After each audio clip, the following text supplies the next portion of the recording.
ನೀವು ನೋಡ್ತಾ ಇದ್ದೀರಿ A9 ನ್ಯೂಸ್. ನಾನು ಅಮೀನ್ ಶೇಖ್.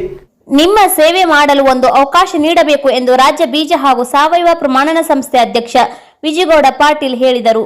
ವಿಜಯಪುರ ಜಿಲ್ಲೆಯ ತಿಕೋಟಾ ಪಟ್ಟಣದಲ್ಲಿ ಮಾತನಾಡಿದ ಅವರು, ವಿಜಯ ಸಂಕಲ್ಪ ಯಾತ್ರೆ ಯಶಸ್ವಿಯಾಗುತ್ತಿದೆ. ಅದಕ್ಕೆ ಮತದಾರರು, ಕಾರ್ಯಕರ್ತರು ಕಾರಣ. ಅದಕ್ಕಾಗಿ ಬರುವ ಚುನಾವಣೆಯಲ್ಲಿ ನಾನು ಯಾವುದೇ ಆಮಿಷಗಳನ್ನು ನೀಡಲ್ಲ. ಕಾಂಗ್ರೆಸ್ನವರು ಮೊಬೈಲ್, ಹಣ, ಸೀರೆ ಹಂಚಿಕೆ ಮಾಡುತ್ತಿದ್ದಾರೆ. ಅವರಿಗೆ ತಕ್ಕ ಉತ್ತರ ನೀವು ನೀಡಬೇಕು ಎಂದರು. ಇವತ್ತು ಪರಮ ಪೂಜ್ಯ ಸಿದ್ದೇಶ್ವರ ಶ್ರೀಗಳು ನರನಾಮ ದೇವರು ಸಾಕ್ಷಾತ್ ಪರಮಾತ್ಮ ಸ್ವರೂಪದಲ್ಲಿರ್ತಕ್ಕಂಥ ಪರಮ ಪೂಜರ ಒಂದು ಆಶೀರ್ವಾದವನ್ನು ತಗೊಂಡು ಇವತ್ತು ವಿಜಯ ಸಂಕಲ್ಪ ಯಾತ್ರೆಯನ್ನ ನಾವು ಹಮ್ಮಿಕೊಂಡು ತಪ್ಪಾಗಲಿಕ್ಕೆ ಮಾತನ್ನು ಹೇಳಿ ನಮ್ಮ ಬಬಲೇಶ್ವರ ವಿಧಾನಸಭಾ ಕ್ಷೇತ್ರದಲ್ಲಿ ಈಗಾಗಲೇ ಶುರುವಾಗಿದೆ. ರಾಜ್ಯದಲ್ಲಿ ಎಲ್ಲೂ ಶುರುವಾಗಿದೆ ಎಂದು ಗೊತ್ತಿಲ್ಲ ನನಗೆ. ನಮ್ಮ ಬಬಲೇಶ್ವರ ಮಾತ್ರ ಶುರುವಾಗಿದೆ. ಆದ್ರೆ ಇವತ್ತು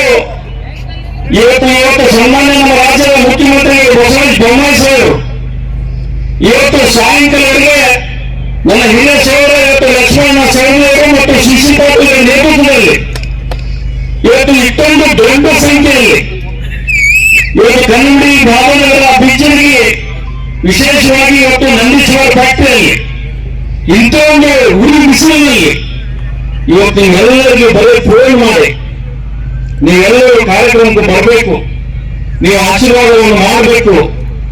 ಆದರೆ ನೀವೆಲ್ಲರೂ ಕಾರ್ಯಕ್ರಮ ಯಶಸ್ವಿ ಮಾಡಬೇಕು ಅಂತೇಳಿ ಇವತ್ತು ನಾನು ಕೈ ಮುಗಿದು ನಿಮ್ಮ ಪ್ರಾರ್ಥನೆಯನ್ನು ಮಾಡಿಕೊಂಡಾಗ ಈ ಕಾರ್ಯಕ್ರಮದಲ್ಲಿ ಬಹುಸಂಖ್ಯೆಯಲ್ಲಿ ಬಂದಿದ್ದು ಅಂದ್ರೆ ನಿಮಗೆಲ್ಲರಿಗೂ ನಿಮ್ಮ ಜೀವನದ ಸಂಸ್ಕಾರಗಳನ್ನು ಹಾಕಬೇಕು. ಆದ್ರೆ ಒಂದು ಮಾತನ್ನು ಹೇಳಕ್ಕೆ ನಾನು ಬಯಸ್ತೇನೆ, ಈ ಕಾರ್ಯಕ್ರಮದಲ್ಲಿ ಇವತ್ತು ಯಾವುದೇ ವ್ಯಕ್ತಿಗೆ ನಾನು ಒಂದು ಪ್ರಮಾಣ ಮಾಡಿ ಹೇಳ್ಬೇಕು. ಬಬಲೇಶ್ವರದಲ್ಲಿ ಕಾಂಗ್ರೆಸ್ ಒಂದು ಕಾರ್ಯಕ್ರಮ ಆಯ್ತು. ಆ ಫಂಕ್ಷನ್ ಆದ್ರೆ ಆ ಫಂಕ್ಷನ್ ದಲ್ಲಿ ಎಲ್ಲರಿಗೂ ಏನ್ ಕೊಟ್ಟರು ನಿಮ್ಗೆ ಗೊತ್ತ, ನಾನು ಹೇಳಂಗಿಲ್ಲ. ಏನ್ ಕೊಟ್ಟರು ನಿಮ್ಗೆ ಗೊತ್ತ. 500 ರೂಪಾಯಿ ಒಂದು ಸೀರೆ. ಇವತ್ತು ನಾನು ನಿಮಗೆ ಏನ್ ಕೊಟ್ಟಿದ್ದೀನಿ, ನಾನು ಏನ್ ಕೊಟ್ಟಿದ್ದೀನಿ ಅದೇ ನಿಮ್ಮೆಲ್ಲರಿಗೂ ಫೋನ್ ಮುಖಾಂತರ ಬರೇ ಫೋನ್ ಮಾಡಿ ನೀವೆಲ್ಲರೂ ಕಾರ್ಯಕ್ರಮ ಬರ್ಬೇಕಂತ ಹೇಳಿ ನೀವು ಬರೇ ಒಂದು ಫೋನ್ ಮುಖಾಂತರ ಇಷ್ಟೊಂದು ಬಹುಸಂಖ್ಯೆಯಲ್ಲಿ ಬಂದಿರಲ್ಲ. ಇವತ್ತು ನಿಮ್ಮ ಮನೋಮನವಾಗಿ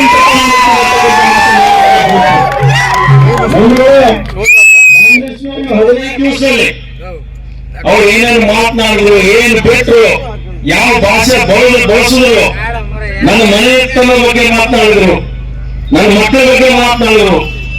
ಆದ್ರೆ ನಾನು ಒಂದು ಮಾತು ಹೇಳಲಿಕ್ಕೆ ನಾನು ಬಯಸ್ತೇನೆ, ನನಗೆ ಅಧಿಕಾರ ಇಲ್ಲಂದ್ರೂ ಕೂಡ, ಈ ಭಾಗದಲ್ಲಿ ನಾನು ಶಾಸಕ ಇಲ್ಲಂದ್ರೂ ಕೂಡ ಮನೆಯವರು ಏನ್ ಕೇಳಿದ್ರು ಅದಕ್ಕೆ ಉತ್ತರ ಇಲ್ಲ. ನಾನು 90 ಬರ್ಬೇಕಾಗ್ತದೆ. ನಿಮಗೆಲ್ಲರಿಗೂ ನಾನು ವಿನಂತಿ ಮಾಡ್ಕೊತೀನಿ, ನಿಮ್ಗೆಲ್ಲರಿಗೂ ನಾನು ಒಂದು ವಿನಂತಿ ಮಾಡ್ಕೊತೀನಿ. ನನಗೆ ಅಧಿಕಾರ ಇಲ್ಲ ಅಂದ್ರೂ ಕೂಡ, ನನಗೆ ಅಧಿಕಾರ ಇಲ್ಲ ಅಂದ್ರೂ ಕೂಡ ಅವ್ರು ಏನು ಕಾಂಗ್ರೆಸ್ ಮೊನ್ನೆ ಮಾತನಾಡಿದ್ರು ಅದಕ್ಕೆ ನಾನು ಉತ್ತರ ಕೊಡಕ್ಕೆ ಹೋಗಂಗಿಲ್ಲ. ಅವರು ಬಹಳ ದೊಡ್ಡ ಪ್ರಮಾಣದಲ್ಲಿ ಬೆಳೆದು ಬಿಟ್ಟಾರೆ, ಬಹಳ ದೊಡ್ಡವರಾಗ್ಯಾರ. ಅವರು ಈಗಾಗಲೇ ಬಹಳ ಬಿಜಾಪುರದಲ್ಲಿ ಇರ್ತಕ್ಕಂಥ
ನಮ್ಮ ರಾಷ್ಟ್ರದ ಹಿಂದಿನ ಅಧ್ಯಕ್ಷರಾಗಿರ್ತಕ್ಕಂಥ ರಾಜನಾಥ್ ಸಿಂಗ್ ಅವರು ಖಾನಾಪುರದ ನಂದಗಡದ ಪವಿತ್ರ ಕ್ಷೇತ್ರ ಸಂಗೊಳ್ಳಿ ರಾಯಣ್ಣನ ಬ್ರಿಟಿಷರು ನೇಣಿಗೇರಿಸಿರ್ತಕ್ಕಂಥ ಸ್ಥಳ ಅದು. ಸಂಗೊಳ್ಳಿ ರಾಯಣ್ಣನ ಸಮಾಧಿಗೆ ಗೌರವವನ್ನು ಸಲ್ಲಿಸಿ ವಿಜಯ ಸಂಕಲ್ಪ ಯಾತ್ರೆಯನ್ನ ನಾವು ಪ್ರಾರಂಭ ಮಾಡಿದ್ವಿ. ವಿಜಯ ಸಂಕಲ್ಪ ಅಂದ್ರೆ ಏನು ಅಂತ ಹೇಳಿ ಬರೋರಿಗೆ ಸ್ವಲ್ಪ ಅರ್ಥ ಆಗಿದೆಯಲ್ಲ ಗೊತ್ತಿಲ್ಲ, ಆದ್ರೆ ನಾನು ತಿಳ್ಕೊಂಡಿದ್ದೀನಿ ನಿಮ್ಮೆಲ್ಲರಿಗೂ ಅರ್ಥ ಆಗಿದೆ. ನಾವು ಬೆಳಗಾವಿ ಜಿಲ್ಲೆ 18 ಕ್ಷೇತ್ರಗಳನ್ನು ಮುಗಿಸಿ ಇವತ್ತು ಬಬಲೇಶ್ವರ ಕ್ಷೇತ್ರಕ್ಕೆ ಬಂದಂತ ಸಂದರ್ಭದಲ್ಲಿ ಸುಮಾರು 4 ಹಳ್ಳಿಗಳಲ್ಲಿ ನಮಗೆ ಸಿಕ್ಕಿರ್ತಕ್ಕಂಥ ಅಭೂತಪೂರ್ವವಾಗಿರ್ತಕ್ಕಂಥ ಸ್ವಾಗತ ಬೆಳಗಾವಿ ಜಿಲ್ಲೆಯಲ್ಲೂ ಕೂಡ ಸಿಕ್ಕಿಲ್ಲ ಅಂತಕ್ಕಂಥ ಈ ಸಂದರ್ಭದಲ್ಲಿ ನಾನು ಹೇಳಲಿಕ್ಕೆ ಬಯಸ್ತೇನೆ. ವಿಜಯ ಸಂಕಲ್ಪ ಅಂತಂದ್ರೆ ಬ್ರಿಟಿಷರನ್ನ ನಡೆಸಿರ್ತಕ್ಕಂಥ, ಬ್ರಿಟಿಷರ ಜೊತೆಗೆ ಹೋರಾಟವನ್ನು ಮಾಡಿರ್ತಕ್ಕಂಥ, ಬ್ರಿಟಿಷರಿಗೆ ಶುಭ ಸ್ವಪ್ನವಾಗಿರ್ತಕ್ಕಂಥ ಸಂಗೊಳ್ಳಿ ರಾಯಣ್ಣನ ಗದ್ದಿಗೆಯಿಂದ ನಾವೇನು ಪಾಲನೆ ಮಾಡಿದ್ವಿ. ಅದು ಯಾವ ಸಂಕಲ್ಪ ಅಂತಂದ್ರೆ ಈ ನಡೀತಕ್ಕಂಥ ಚುನಾವಣೆಯೊಳಗೆ ನಾವೊಂದು ಸಂಕಲ್ಪ ಮಾಡಬೇಕು, ಭಾರತೀಯ ಜನತಾ ಪಕ್ಷವನ್ನ ನಾವು ಜಯಶಾಲಿಯನ್ನಾಗಿ ಮಾಡ್ತೀವಿ ಅಂತಕ್ಕಂಥ ಸಂಕಲ್ಪವನ್ನ ಭಾರತೀಯ ಜನತಾ ಪಕ್ಷದ ಅಭ್ಯರ್ಥಿಯನ್ನ ಗೆಲ್ಲಿಸ್ತೀವಿ ಅಂತಕ್ಕಂಥ ಸಂಕಲ್ಪವನ್ನ ನಾವು ಮಾಡ್ತೀವಿ. ಈ ಸಂಕಲ್ಪವನ್ನ ನೀವೆಲ್ಲರೂ ನಾವು ಸೇರಿರ್ತಕ್ಕಂಥ ಎಲ್ಲಾ ಕಾರ್ಯಕರ್ತರಿಗೆ ನಾವು ವಿನಂತಿ ಮಾಡಬಹುದು.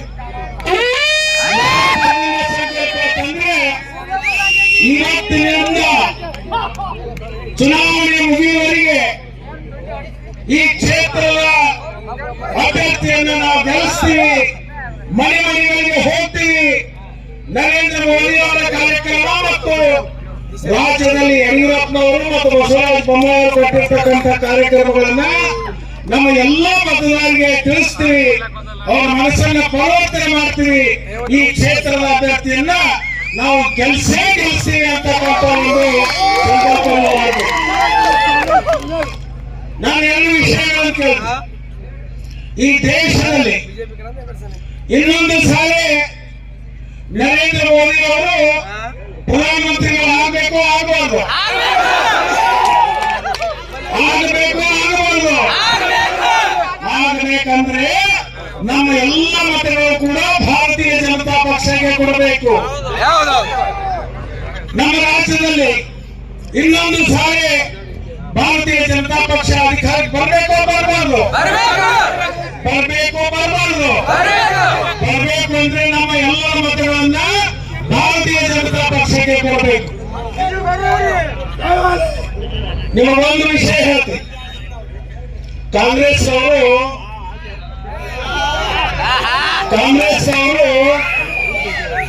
ರಾಹುಲ್ ಗಾಂಧಿ ಅವರು ಭಾರತ ಜೋಡೋ ಯಾತ್ರೆ ಮಾಡಿದ್ರು. ಅವರು ಭಾರತ ಜೋಡೋ ಯಾತ್ರೆ ಆದ್ಮೇಲೆ ಈಶಾನ್ಯದಲ್ಲಿ 3 ರಾಜ್ಯಗಳ ಚುನಾವಣೆ ಆಯಿತು.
ಬಂದಿರತಕ್ಕಂಥ ಭಾರತೀಯ ಜನತಾ ಪಕ್ಷದ ಅಭಿಮಾನಿ ಬಂಧುಗಳೇ, ತಮ್ಮೆಲ್ಲರಿಗೂ ಶರಣಾರ್ಥಿಗಳು. 2023 ಮೇ ತಿಂಗಳಲ್ಲಿ ಚುನಾವಣೆಯಲ್ಲಿ ಭಾರತೀಯ ಜನತಾ ಪಕ್ಷ 150 ಸ್ಥಾನಗಳನ್ನು ನಿಶ್ಚಯ ಬಹುಮತವನ್ನು ಪಡೆಯಬೇಕೆನ್ನುವಂತ ಸದುದ್ದೇಶದಿಂದ 4 ದಿಕ್ಕುಗಳಿಂದ ನಾವು ವಿಜಯ ಸಂಕಲ್ಪ ಯಾತ್ರೆಯನ್ನ ಮಾಡ್ತಾ ಇದ್ದೇವೆ. ಸನ್ಮಾನ್ಯ ನರೇಂದ್ರ ಮೋದಿ ಸರ್ಕಾರದ ಸಾಧನೆಗಳು, ಸನ್ಮಾನ್ಯ ಯಡಿಯೂರಪ್ಪನವರು ಮಾಡಿದಂತ ಸಾಧನೆಗಳು, ಸನ್ಮಾನ್ಯ ಬಸವರಾಜ ಬೊಮ್ಮಾಯಿ ಅವರು ಮಾಡಿದಂತ ಸಾಧನೆಗಳನ್ನು ಜನರ ಮುಂದಿಟ್ಟು ಮತ್ತೊಮ್ಮೆ ನಿಮ್ಮೆಲ್ಲ ಆಶೀರ್ವಾದವನ್ನು ಪಡೆಯಲಿಕ್ಕೆ 224 ಕ್ಷೇತ್ರಗಳನ್ನ ನಾವು ಇದೇ ತಿಂಗಳ 20 ತಾರೀಕಿನ ಒಳಗಾಗಿ ಮುಗಿಸ್ತಾ ಇದ್ದೇವೆ. ಗುಣಗಳನ್ನು ಮಾಡಿ ಸತತ 3 ಅವಧಿಯಲ್ಲಿ ನಡೆಯುತ್ತಿರ್ತಕ್ಕಂಥ ಚುನಾವಣೆಗಿಂತ ಈ ಚುನಾವಣೆ ಭಿನ್ನವಾಗಿರಬೇಕು. ಭಾರತೀಯ ಜನತಾ ಪಕ್ಷದ ಅಭ್ಯರ್ಥಿ ಚುನಾವಣೆಯಲ್ಲಿ ಜಯಗಳಿಸಿ ನಮ್ಮ ಸೇವೆಯನ್ನು ಮಾಡಲಿಕ್ಕೆ ಮುಗಿಸ್ತೇನೆ. ಜೈ ಹಿಂದ್, ಜೈ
ವಿಜಯ ಸಂಕಲ್ಪ ಯಾತ್ರೆ ನೇತೃತ್ವವನ್ನು ವಹಿಸಿಕೊಂಡು ಆಗಮಿಸಿ ತಮ್ಮೆಲ್ಲರನ್ನು ಉದ್ದೇಶಿಸಿ ಮಾತನಾಡಿರ್ತಕ್ಕಂಥ ನಮ್ಮ ನಿಮ್ಮೆಲ್ಲರ ಮಾರ್ಗದರ್ಶಕರು, ಹಿರಿಯರು, ಲೋಕೋಪಯೋಗಿ ಸಚಿವರಾಗಿರ್ತಕ್ಕಂಥ ವೇದಿಕೆ ಮೇಲೆ ಉಪಸ್ಥಿತರಿರ್ತಕ್ಕಂಥ ಕಾರ್ಯಕ್ರಮ ನೇತೃತ್ವವನ್ನು ವಹಿಸಿಕೊಂಡಿರ್ತಕ್ಕಂಥ ರಾಜ್ಯದ ಹಿಂದಿನ ಉಪಮುಖ್ಯಮಂತ್ರಿಗಳು, ವಿಧಾನ ಪರಿಷತ್ತಿನ ಸನ್ಮಾನ್ಯ ಶಾಸಕರು, ಹಿರಿಯರಾಗಿರ್ತಕ್ಕಂಥ ಲಕ್ಷ್ಮಣ ಸವದಿ ಅವರೇ, ಹಿರಿಯರಾಗಿರ್ತಕ್ಕಂಥ ವಿಜಯಗೌಡ ಪಾಟೀಲ್ ಅವರೇ, ಜಿಲ್ಲಾ ಅಧ್ಯಕ್ಷರಾಗಿರ್ತಕ್ಕಂಥ RS ಪಾಟೀಲ್ ಅವರೇ, ಸ್ನೇಹಿತರಾಗಿರ್ತಕ್ಕಂಥ ಹಿಂದಿನ ವಿಧಾನ ಪರಿಷತ್ ಸದಸ್ಯರಾದ ಅರುಣ್ ಶಾಪುರ್, ಹಿರಿಯರಾಗಿರ್ತಕ್ಕಂಥ ಕರ್ಕರ್ಣಿಯವರೇ, ಸಮಯದ ಅಭಾವದಿಂದ ಅವರು ಉಪಸ್ಥಿತರಿರ್ತಕ್ಕಂಥ ಎಲ್ಲ ಗಣ್ಯಮಾನ್ಯರೇ, ಅಭಿಮಾನಿ ಕಾರ್ಯಕರ್ತ ಬಂಧುಗಳಲ್ಲಿ ಉತ್ಸಾಹ, ಹುರುಪು, ಹುಮ್ಮಸ್ಸನ್ನು ನೋಡಿದರೆ ಬಹಳ ಸಂತೋಷ ಆಗ್ತದೆ ಅಂತ ಮಾತನ್ನ ಈ ಸಂದರ್ಭದಲ್ಲಿ ಹೇಳಿಕೆ ಬಯಸ್ತಾ ಇದ್ದೇನೆ. ಕನ್ನಂಬಾಡಿಯಲ್ಲಿ ಸಾವಿರಾರು ಜನ ಕಾರ್ಯಕರ್ತರು ಬಿಜ್ಜರ್ಗಿ, ಬಾಬಾನಗರ, ತಿಕೋಟ ಎಲ್ಲಿ ನೋಡುವಲ್ಲಿ ಕೂಡ ಕಾರ್ಯಕರ್ತರ ಉಡುಪು ಭಾರತೀಯ ಜನತಾ ಪಕ್ಷಕ್ಕೆ ದೊಡ್ಡ ಶಕ್ತಿಯನ್ನು ತುಂಬಿದೆ ಅಂತ ಮಾತನ್ನ ಈ ಸಂದರ್ಭದಲ್ಲಿ ಹೇಳಿಕೆ ಬಯಸ್ತಾ ಇದ್ದೀನಿ. ಬಂಧುಗಳೇ, ಬೇಡಿಕೆ ಚಿಕ್ಕಗಳಲ್ಲಿ ಆ ಭಾಗದ ಸಂತ್ರಸ್ತರಿಗೆ ಕೃಷ್ಣಾ ಮೇಲ್ದಂಡೆ ಯೋಜನೆ ಅಡಿಯಲ್ಲಿ ಮುಳುಗಡೆಯಾಗಿರ್ತಕ್ಕಂಥ ಸಂತ್ರಸ್ತರಿಗೆ ಏಕರೂಪದ ಬೆಲೆಯನ್ನು ನೀಡಿ ರಾಜ್ಯದಲ್ಲಿ ಪ್ರಥಮ ಬಾರಿಗೆ ಬಬಲೇಶ್ವರ ಮತಕ್ಷೇತ್ರದಲ್ಲಿ ಪರಿಹಾರ ವಿತರಣೆ ಮಾಡತಕ್ಕಂಥ ಸಂದರ್ಭದಲ್ಲಿ 16,000 ಜನ ಕಾರ್ಯಕರ್ತರು ಭಾಗವಹಿಸಿ ಇದಕ್ಕಿಂತ ಹೆಚ್ಚಿನ ಉಡುಪು ಹುಮ್ಮಸ್ಸನ್ನು ತೋರಿಸಿರ್ತಕ್ಕಂಥದ್ದು.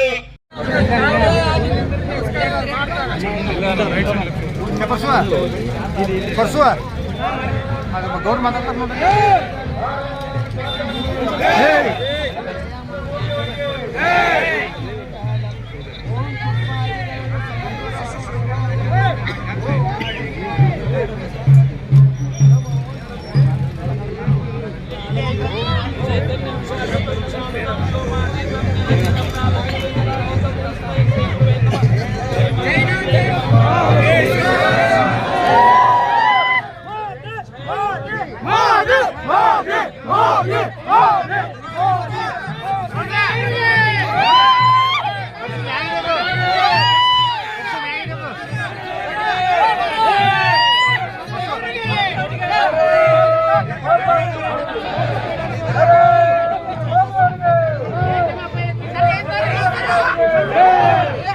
ಪ್ರಶಾಂತ ತೆಗಿ ಬಡ ತೆಗಿ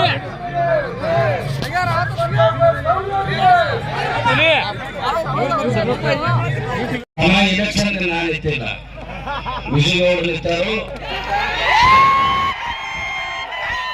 ಜಗಜ್ಯೋತಿ ಬಸವೇಶ್ವರ ಮಹಾರಾಜ್ ಕಿ, ಸಿದ್ದೇಶ್ವರ ಸ್ವಾಮಿ ಕಿ, बोलो भारत माता की, ಭಾರತೀಯ ಜನತಾ ಪಕ್ಷಕ್ಕೆ, ನರೇಂದ್ರ ಮೋದಿಜಿಯವರಿಗೆ, ಮೋದಿಜಿಯವರ ಹಾಗೆ ಕೆಲಸ ಮಾಡತಕ್ಕಂಥ ಲಕ್ಷ್ಮಣ ಸವದಿಯವರಿಗೆ, ಲಕ್ಷ್ಮಣ ಸವದಿಯವರ ಪರಮ ಶಿಷ್ಯರಾದಂತಹ ವಿಜಯಗೌಡರವರಿಗೆ, ನಿರಾಣಿಯವರಿಗೆ, ಈ ತಂತಿ ಹಿಡ್ಕೊಂಡು ಆ ದಂಡಿ ತನಕ ಕೊಟ್ಟಂತ ಎಲ್ಲ ಗಣ್ಯಾತಿ ಗಣ್ಯರೇ, ಪೂಜೆ ಮಾಡುವವರಿಗೂ ನಿಮ್ಮೆಲ್ಲರಿಗೂ ಅನಂತ ಅನಂತ ವಂದನೆಗಳು ಹೇಳಿ ಆತ್ಮೀಯರೇ. ನಾ ಹೆಚ್ಚಿಗೆ ಮಾತಾಡಂಗಿಲ್ಲ. ಇವತ್ತು ನಮ್ಮ ದೇಶದಲ್ಲಿ 3 ತಾಸು ನಿತ್ಯ ಮಾಡಿ ಅಖಂಡ ಭಾರತದ ಹಿತಚಿಂತನವನ್ನು ಮಾಡತಕ್ಕಂಥ ಯಾರಾದರೂ ಈ ದೇಶದೊಳಗ, ಇಡೀ ವಿಶ್ವದ ನಾಯಕರಾಗಿ ವಿಶ್ವದೊಳಗ ಮಾನ್ಯವನ್ನು ಪಡೆದಂತ ಏಕೈಕ ವ್ಯಕ್ತಿ ಯಾರೇ ಆಗಿದ್ರೆ ಅವರು ನರೇಂದ್ರ ಮೋದಿಜಿಯವರು. ನಾವೆಲ್ಲ ಪಟ್ಟಿಗಾಗಿ ಇದಕ್ಕಾಗಿ ಬೆನ್ನತ್ತೀವಿ. ನಿಜವಾಗಿ ನರೇಂದ್ರ ಮೋದಿ ದಿವಸಕ್ಕೆ ದೇಶ ದೇಶ ದೇಶ ಅಂತಕ್ಕಂಥ ಚಿಂತೆ ಮಾಡಿ ಅಖಂಡ ಭಾರತದಲ್ಲಿರ್ತಕ್ಕಂಥ ಸ್ನೇಹಮೂಲವಾಗಿ ಎಲ್ಲ ಆದರ್ಶ ತತ್ವವನ್ನ ನಮ್ಮ ಸಿದ್ದೇಶ್ವರ ಸ್ವಾಮೀಜಿಯವರಿಗೆ ಮುಗಿದ ಕೈ ತಲೆಯಾಗಿ ಬಾಗಿನ ತಲೆಯಾಗಿರ್ತಕ್ಕಂಥ ಮೋದಿಜಿಯವರನ್ನ ಆದರ್ಶವಾಗಿ ಇಟ್ಕೋಬೇಕಾಗಿತ್ತು ಅಂತಂದ್ರೆ ಮತ್ತೊಮ್ಮೆ ಬಬಲೇಶ್ವರ ಮತಕ್ಷೇತ್ರದಿಂದ ಬರೀ ಮಾನ್ಯ ಮಾತಾಡುವ ಬೇಡ. ಇವತ್ತು ವಿಜಯ ಸಂಕಲ್ಪ ಯಾತ್ರೆ ವಿಜಯಗೌಡ ಹೆಸರು ವಿಜಯ, ಇದು ಬರೀ ಬಾಯಿ ಬೇಡ, ನಿಜವಾಗಿ ಏನಪ್ಪ ವಿಜಯವನ್ನ ಮಾಡಬೇಕು ಅಂತಕ್ಕಂಥ ಮಾತನ್ನ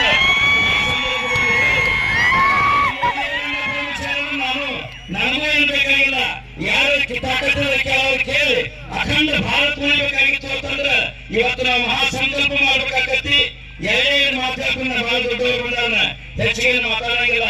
ಇಡೀ ಒಂದು ವಿವೇಕಾನಂದರಿಗೊಂದು ಹಿಂಗಾಗಿತ್ತ, ಎಲ್ಲಾ ಸನ್ಯಾಸಿಗಳು ಬಿಟ್ಟು ಭಾರತ ಒಳಗ ಒಂದು ಸಂಕಲ್ಪ ಆಗುತ್ತೆ. 1857 ಇಸ್ವಿಯೊಳಗ ನೀವು ಇತಿಹಾಸ ಓದ್ತಿದ್ರೆ ಹೋದ್ರಿ, cannot be knowing the history ಈ ಕಾಂಟೆಂಟ್ ಬಿಲ್ಟ್ ಇಲ್ಲಿ ಏನಪ್ಪಾ ಅಂತಂದ್ರೆ ದೇಶ ಅಂತಕ್ಕಂಥದ್ದು ಹೇಳ್ತಾರೆ ಅವರು. ಯಾರಿಗೆ ಇತಿಹಾಸ ಗೊತ್ತಿಲ್ಲ ಅವ್ರಿಗೆ ದೇಶವೇ ಕಟ್ಲಾಕ್ ಬರಂಗಿಲ್ಲ ಅಂತ ಹೇಳ್ತಾರೆ. ಹಂಗೆ ಏನಪ್ಪಾ ಅಂತಂದ್ರೆ ವಿವೇಕಾನಂದರ ಮುಂದಿಟ್ಕೊಂಡು ಮತ್ತೆಲ್ಲರೂ ಮಹಾ ಸಂಕಲ್ಪವನ್ನು ಮಾಡಿಕೊಂಡು ಅವಾಗ ಏನಪ್ಪಾ ಅಂದ್ರೆ ರಾಮಕೃಷ್ಣ ಆಶ್ರಮ ಅಂತಕ್ಕಂಥದ್ದು ಉಳಿತು. ಆತ್ಮೀಯರೇ, ಹಾಗೆಯೇ ಇವತ್ತು ಮಹಾಸಂಕಲ್ಪ ಯಾತ್ರೆ ಈ ಬಸವೇಶ್ವರ ಸಾಕ್ಷಿಯಾಗಿ ಇವತ್ತು ನಾವು ವಿಜಯಗೌಡರನ್ನ ವಿಜಯಿಸ್ತೀವಿ ಅಂತಕ್ಕಂಥದ್ದನ್ನ ಒಂದೇ ಒಂದು ಮಾತು ಹೇಳಿದ್ರೆ MLA ಇದನ್ನ ನೀವು ಮಾಡಿಕೊಡ್ರೆ ಸಾಕಂತ ಹೇಳ್ಯಾರ. ಇದು ನನ್ನ ಕೈಯೊಳಗಿಲ್ಲ. ಪ್ರಿಯ ಮತದಾರ ಬಂದವರೇ, ನಿಮ್ಮ ಮನೆಯ ಅಕ್ಕ ತಂಗಿಯರು, ತಾಯಿ ತಂದೆಯರು, ಕಲಿತವರು ಎಲ್ಲರೂ ಸಹಿತ ನಮ್ಮ ಅಖಂಡ ಹಿಂದೂಸ್ತಾನ ಉಳಿಬೇಕಾಗಿತ್ತು ಅಂತಂದ್ರ, ಭಾರತ ಉಳಿಬೇಕಾಗಿತ್ತಂದ್ರ, ಭಾರತೀಯರು ಎಲ್ಲರನ್ನು ಪ್ರೀತಿ ಮಾಡಬೇಕಾಗಿತ್ತು ಅಂದ್ರ ಯಾವುದೇ ಜಾತಿ ಮತ ಪಂಥ ಭೇದ ಮಾಡಲಾರ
ಒಳ್ಳೆ ಹೆಸರನ್ನ ಪಡಿತಕ್ಕಂತ, ಹಿಂದೆ ಗುರು ಇರ್ಬೇಕಂತ, ಮುಂದೆ ಗುರು ಇರ್ಬೇಕಂತ ಅಂತ ಒಂದು ನನ್ನ